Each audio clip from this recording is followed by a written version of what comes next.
The Silent Alibi, The Vanishing Act. The story begins on a foggy night in the coastal town of Black Hollow. A renowned art thief, Victor Kane, is seen fleeing the scene of a high-profile museum heist. The police chase him to the edge of a cliff, where his car skids off the road and plunges into the icy waters below. Despite an extensive search, no body is found. The stolen painting, The Crimson Veil, worth $50 million, is also missing. The case goes cold, and Victor Kane becomes a legend, a ghost who vanished without a trace. Chapter 1. The Return. Clara stared at the note in her hand, the words his back. The silent alibi. Burning into her mind, she turned to Marcus, who was leaning against the doorframe, his arms crossed and his expression grim. "What do you make of it?" she asked, holding up the note. Marcus shrugged, but the tension in his shoulders betrayed his calm demeanor. Could be a prank, or a distraction. But given the missing painting and the way Langston was killed, he trailed off, his eyes narrowing. "You think it's Kane, don't you?" Clara didn't answer right away. She walked over to the window, staring out at the sprawling estate. The grounds were immaculate, a stark contrast to the chaos inside the mansion. "Kane's been gone for 5 years, she said finally. "If he's back, maybe Langston had something he wanted," Marcus suggested. "Or maybe this is someone else entirely, using Kane's name to throw us off." Clara shook her head. "No, this feels personal. The way Langston was killed, the missing painting, it's too calculated, too precise. That's Kane's style." Marcus sighed, running a hand through his dark hair. "All right, let's say it is Kane. Where do we start?" Clara turned back to him, a determined glint in her eyes. "We start with the painting, The Crimson Veil. If it's connected to Kane, there's got to be a trail." Chapter 2. The Silent Alibi. The trail led Clara and Marcus to a seedy bar on the outskirts of town, a place called the Rusty Anchor. It was the kind of establishment where the regulars kept their heads down and their mouths shut, and the bartender had seen enough to know when to look the other way. Clara approached the bar, her badge gleaming under the dim light. The bartender, a grizzled man in his 50s with a scar running down his cheek, eyed her warily. "What can I do for you, detective?"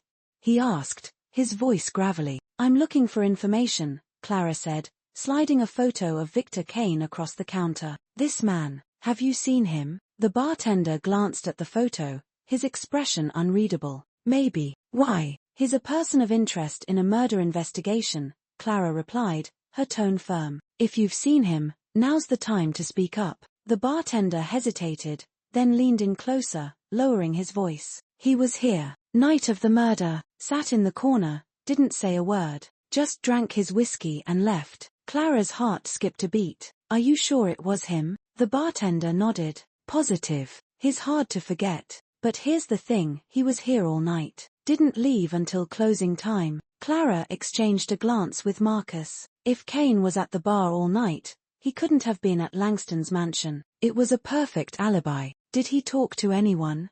Marcus asked. The bartender shook his head. "Not a word. Just sat there, like he was waiting for something. Or someone." Clara's mind raced. If Kane had an alibi, then who killed Langston? And why leave the note implicating Kane? As they left the bar, Marcus turned to her. "What now?" "Now," Clara said, her jaw set, "we find out who's playing games." Chapter 3. The Double. Clara's investigation took a dramatic turn when she uncovered evidence of Victor Kane's twin brother, Elias. The discovery came in the form of an old newspaper article, buried in the archives of the Black Hollow Gazette. The headline read, "Tragic Fire Claims Life of Local Artist." The article detailed a fire that had destroyed the Kane family home, killing Elias Kane and leaving Victor as the sole survivor. But something about the story didn't add up. Clara dug deeper, tracking down the fire marshal's report. According to the records, only one body had been recovered, badly burned and impossible to identify. What if Elias survived? Clara mused, staring at the report. What if he's been hiding all these years, waiting for the right moment to resurface? Marcus frowned. "You think he's the one behind all this?"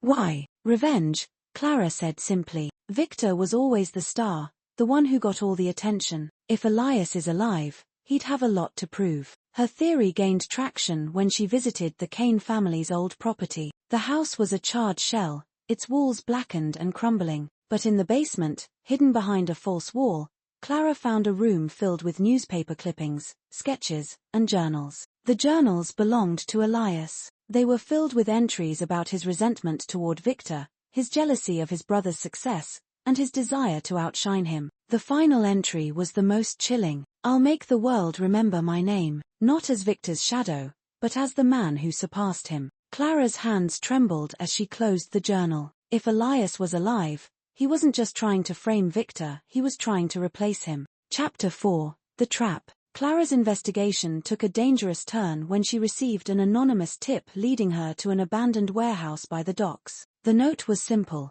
Against Marcus's protests, Clara went alone. The warehouse was dark and silent, the air thick with the smell of salt and decay. As she stepped inside, a single spotlight flickered on, illuminating the crimson veil hanging on the far wall. Clara's breath caught in her throat. The painting was even more stunning in person, its colors vibrant and alive. But before she could take a step closer, a voice echoed through the empty space. "You're closer than you think, detective." Clara spun around, her hand instinctively reaching for her gun. But the voice came from everywhere and nowhere, bouncing off the walls. "Who are you?"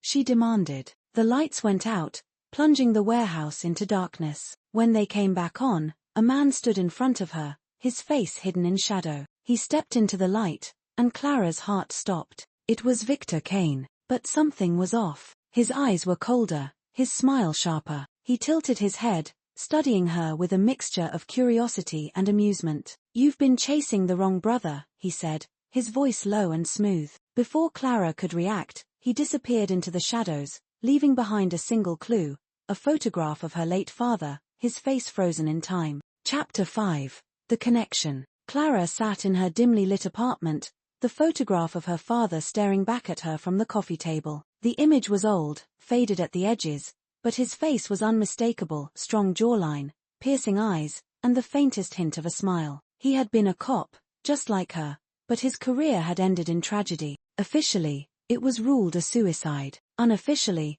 Clara had always suspected there was more to the story. Now, with the photograph left by the man claiming to be Victor Kane, those suspicions came rushing back. What did her father have to do with the Kane brothers? And why had he never mentioned them? She reached for the box of her father's old case files, which she had kept sealed for years. Opening it felt like stepping into a time capsule. The files were yellowed with age, their edges frayed, but the contents were intact. She spread them out on the floor, piecing together the timeline of his final case. It was an art heist, one of the biggest in Black Hollow's history. A private collection had been stolen, including a piece by a little-known artist who later became famous. The case had gone cold, and her father had taken it personally. He'd spent months chasing leads, growing more obsessed and withdrawn with each dead end. And then, one night, he was found dead in his car, a single gunshot wound to the head. Clara's hands trembled as she flipped through the files. Buried among the reports was a name she hadn't noticed before, Elias Kane. According to the notes, Elias had been a person of interest in the heist, but there wasn't enough evidence to charge him. Her father had circled his name multiple times, scribbling "Find the connection" in the margins. "What were you on to, Dad?"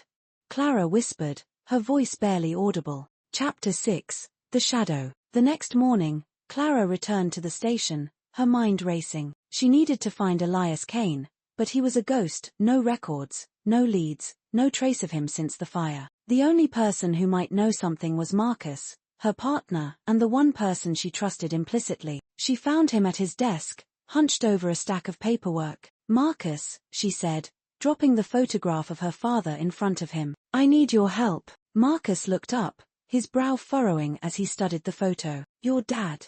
What's this about?" Clara took a deep breath, then laid out everything she'd discovered, the connection between her father and the Kane brothers, the possibility that Elias was still alive, and the chilling message left at the warehouse. Marcus listened in silence, his expression growing darker with each word. When she finished, he leaned back in his chair, running a hand over his face. "Clara, this is a lot. If Elias is alive and is targeting you, this goes way beyond a simple murder case." "I know," Clara said, "but I can't let this go. Not now." Marcus hesitated, then nodded. "All right, where do we start?" "The fire," Clara said. "If Elias survived, someone must have helped him. We need to find out who." Chapter 7. The witness. Their search led them to a nursing home on the outskirts of town, where the sole survivor of the Kane family fire now lived. Margaret Kane, Victor and Elias's aunt, was a frail woman in her 80s, her mind sharp but her body failing.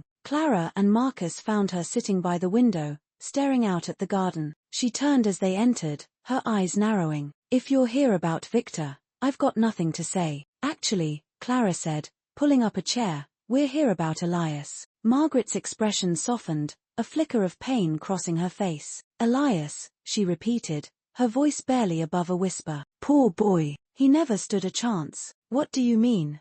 Marcus asked. Margaret sighed, her hands trembling as she clasped them together. "Victor was always the golden child, handsome, charming, talented. Elias, he was different, quiet, introverted. He loved art, but he could never measure up to Victor. When the fire happened, everyone assumed he was dead. But I always wondered." "Wondered what?" Clara pressed. Margaret looked at her, her eyes filled with a mixture of sorrow and fear. "I wondered if he'd decided to take matters into his own hands." Clara's heart skipped a beat. "Are you saying Elias started the fire?" Margaret didn't answer, but the look in her eyes said everything. Chapter 8. The Revelation. As Clara and Marcus left the nursing home, Clara's mind was reeling. If Elias had survived the fire and gone into hiding, he'd had years to plan his revenge. But why now? And why involve her? The answer came in the form of a package waiting for her at the station. It was a small, unmarked box, addressed to her in bold, black letters. Inside was a USB drive and a note: "The truth is closer than you think." Clara plugged the drive into her computer, her stomach churning as a video file popped up. She clicked play, and her father's face filled the screen. "If you're watching this," he began, his voice steady but his eyes haunted, "it means I'm gone, and you've found the truth. Clara, I need you to know something. The Kane brothers, they're not who you think they are. Elias, he's not the villain in this story. I am." Clara's breath caught in her throat as her father continued. "I made a mistake, Clara, a terrible mistake. I thought I was doing the right thing, but I was wrong, and now it's too late to fix it." The video ended abruptly, leaving Clara staring at a blank screen. Her hands were shaking, her mind racing. What mistake had her father made? And how was she supposed to fix it? Chapter 9. The Confrontation. Clara's investigation led her to an abandoned church on the edge of town, its steeple crumbling and its windows shattered. According to the files, it had been a favorite spot of Elias's when he was a child, a place where he would go to escape the pressures of his family. She stepped inside, her gun drawn, her heart pounding. The air was thick with dust, the only sound the creak of the floorboards beneath her feet. "Elias," she called, her voice echoing through the empty space. "I know you're here. Show yourself." For a moment, there was nothing, and then, a figure stepped out of the shadows. It was the man from the warehouse, his face now fully visible. He looked like Victor, but there was something different about him, something colder, more calculating. "Hello, Clara," he said, his voice smooth and calm. "I've been waiting for you." Clara tightened her grip on her gun. "Who are you? Elias or Victor?" The man smiled, a slow, chilling smile. "Does it matter? You're here for the truth, aren't you?" "I'm here to stop you," Clara said, her voice steady. The man laughed, a low, bitter sound. "Stop me? You can't even stop yourself, Clara. You're just like your father, blind to the truth until it's too late." Before Clara could respond, the man turned and disappeared into the shadows, leaving her alone in the empty church. Chapter 10. The Truth Unfolds. Clara stood frozen in the abandoned church, her gun still raised, her heart pounding in her chest. The man, whether he was Elias or Victor, had vanished into the shadows, leaving her alone with her thoughts and the eerie silence of the crumbling building. She lowered her weapon, her mind racing. What had he meant by "you're just like your father, blind to the truth until it's too late"? And why had he brought her here, to this place? As she moved deeper into the church, her flashlight cutting through the darkness, she noticed something. It was a small, leather-bound journal, its cover worn and cracked with age. She picked it up, her fingers trembling as she flipped through the pages. The journal belonged to her father. The entries were dated years ago, around the time of the Kane family fire. Clara's breath caught as she read the words, her father's voice echoing in her mind. "I made a deal with the devil. I thought I was doing the right thing, protecting my family, but I was wrong. Victor Kane came to me, desperate. He said his brother, Elias, was out of control, that he was planning something dangerous. I didn't believe him at first, but then I saw the evidence. Elias had been stealing, forging, even threatening people who got in his way. Victor begged me to help him stop Elias before it was too late. Clara's hands shook as she turned the page. I agreed to help Victor. We staged the fire, made it look like an accident. Elias was supposed to disappear, start over somewhere new, but something went wrong. Elias found out about the plan, and he fought back. The fire got out of control. Victor barely made it out alive. Elias. I thought he was dead, but now, I'm not so sure. The final entry was dated the day before her father's death. I've been seeing things, hearing things. I think Elias is alive. I think he's coming for me. Clara, if you're reading this, I'm sorry. I never wanted you to know the truth, but if Elias is still out there, you need to stop him. He's not the boy I once knew. He's something else now, something dangerous. Clara closed the journal, her mind reeling. Her father had been involved in the fire. He had helped Victor fake Elias's death. And now, Elias was back, seeking revenge. Chapter 11. The Game. Clara's phone buzzed in her pocket, snapping her out of her thoughts. It was a text from an unknown number. You're getting closer, detective. But the game isn't over yet. Come to the old theater. Bring the journal. She hesitated, her grip tightening on the phone. This was a trap. She knew it. But she also knew she had no choice. If she wanted answers, if she wanted to stop Elias, she had to play his game. She called Marcus, quickly filling him in on what she'd discovered. I'm going to the old theater, she said. I need you to back me up, but stay out of sight. If this goes south, I've got your back, Marcus interrupted, his voice firm. Just be careful, Clara. This guy's playing for keeps. The old theater was on the other side of town, a relic of Black Hollow's past. It had been closed for decades. Clara parked a block away, her gun holstered but within easy reach. She slipped the journal into her coat pocket and approached the theater, her senses on high alert. The front door was unlocked. She pushed it open, the hinges creaking loudly. Inside, the theater was dark and silent, the air thick with dust. She moved cautiously down the aisle, her flashlight cutting through the gloom. Elias. She called, her voice echoing through the empty space. I'm here. Show yourself. The stage lights flickered on, illuminating a single figure standing center stage. It was the man from the church, his face now fully visible in the harsh light. He smiled, a slow, chilling smile. Welcome, detective, he said, spreading his arms wide. I've been waiting for you. Chapter 12. The Revelation. Clara stepped closer, her hand hovering near her gun. Who are you? She demanded. Elias or Victor? The man laughed, a low, bitter sound. Does it matter? You're here for the truth, aren't you? I'm here to stop you, Clara said, her voice steady. The man's smile faded, his expression turning cold. Stop me.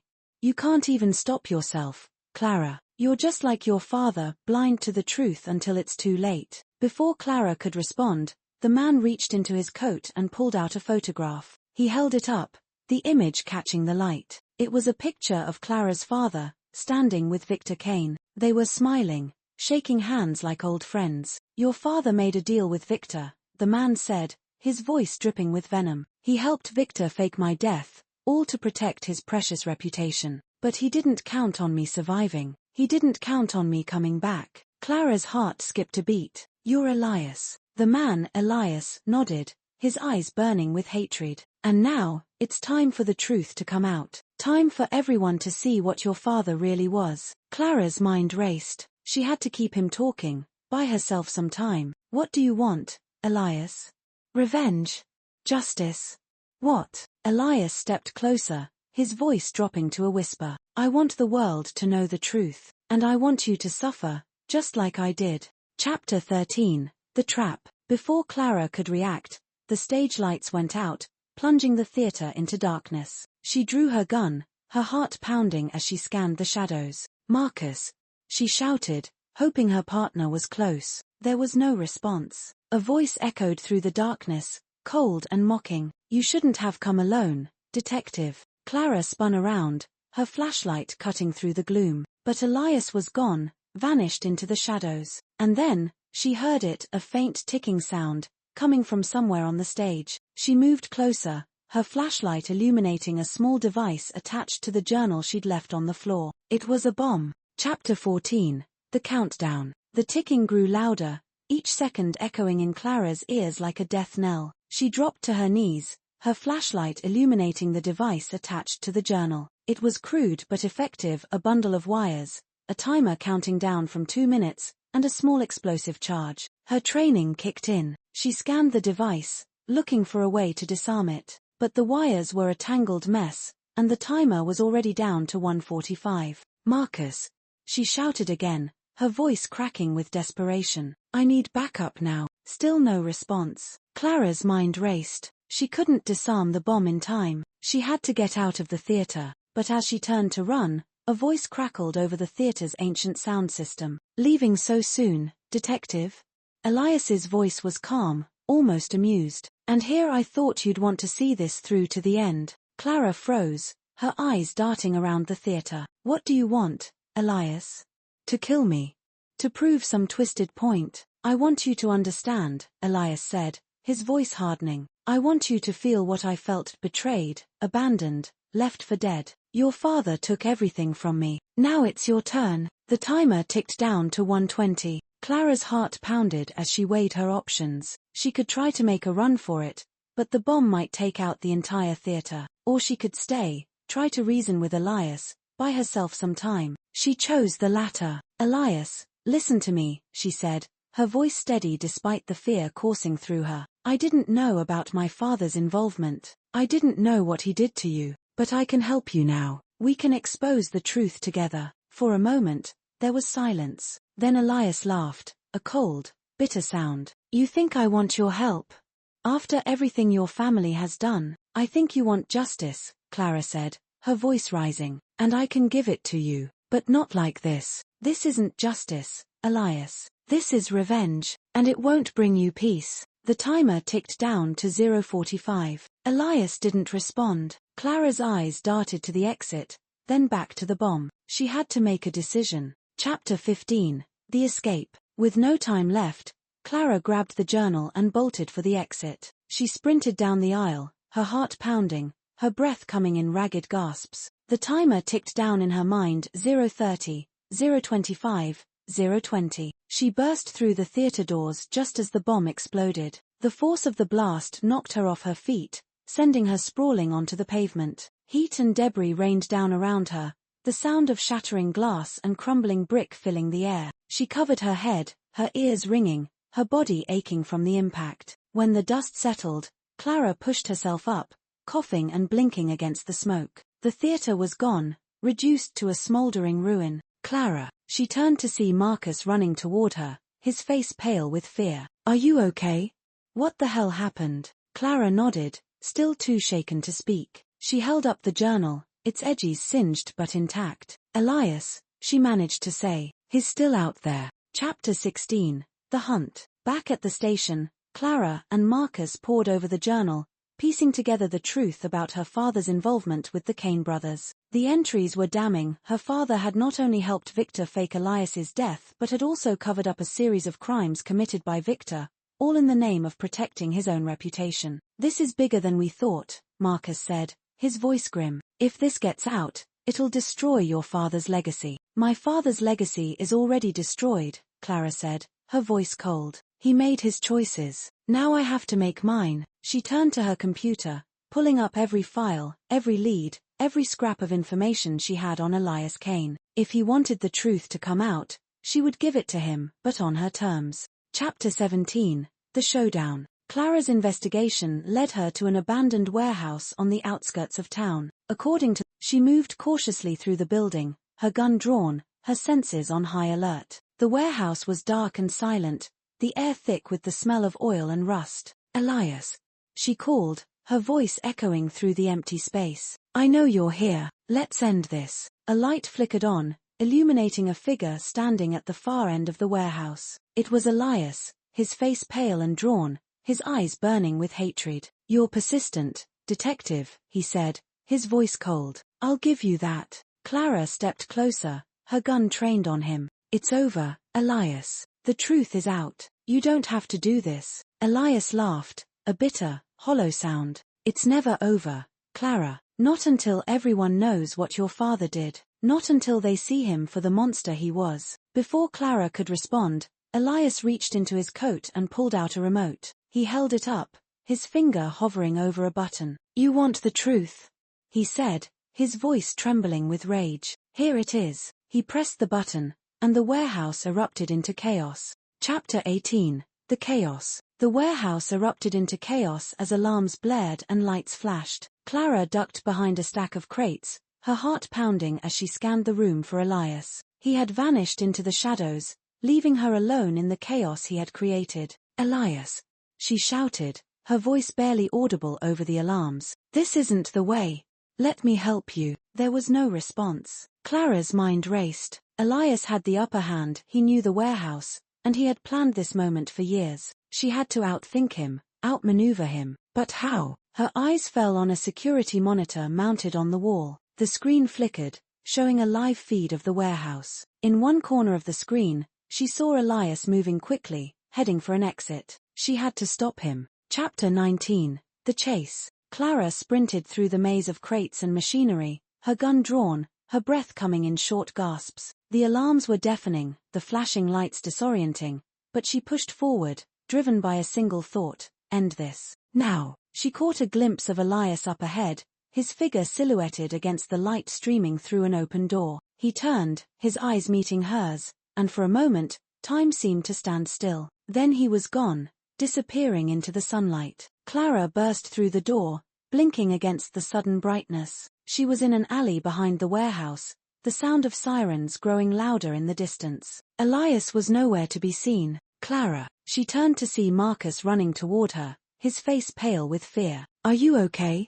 What the hell happened in there? Elias, Clara said, her voice tight with frustration. He's gone. Again. Marcus nodded, his expression grim. We'll find him. But first, we need to get out of here. The whole place is about to blow. Clara's eyes widened. What? Elias rigged the warehouse with explosives, Marcus said, grabbing her arm. We have to go. Now. Chapter 20. The Revelation. As they raced away from the warehouse, the building exploded in a deafening roar, sending a plume of smoke and debris into the sky. Clara and Marcus dove for cover, the heat of the blast washing over them. When the dust settled, Clara pushed herself up, her ears ringing, her body aching. She turned to Marcus, her eyes wide with shock. How did you know about the explosives? She asked. Marcus hesitated, his expression unreadable. I didn't. Not for sure, but I figured Elias wouldn't go down without a fight. Clara studied him, a nagging suspicion forming in the back of her mind. There was something he wasn't telling her, something important. Before she could press him, her phone buzzed. It was a text from an unknown number. You're closer than you think, detective. But the game isn't over yet. Clara's heart sank. Elias was still out there, and he wasn't done with her. Chapter 21. The Betrayal. Back at the station, Clara and Marcus pored over the evidence, trying to piece together Elias's next move. But Clara couldn't shake the feeling that something was off. Marcus had been acting strangely since the warehouse, avoiding her questions, deflecting her suspicions. Finally, she confronted him. What aren't you telling me, Marcus?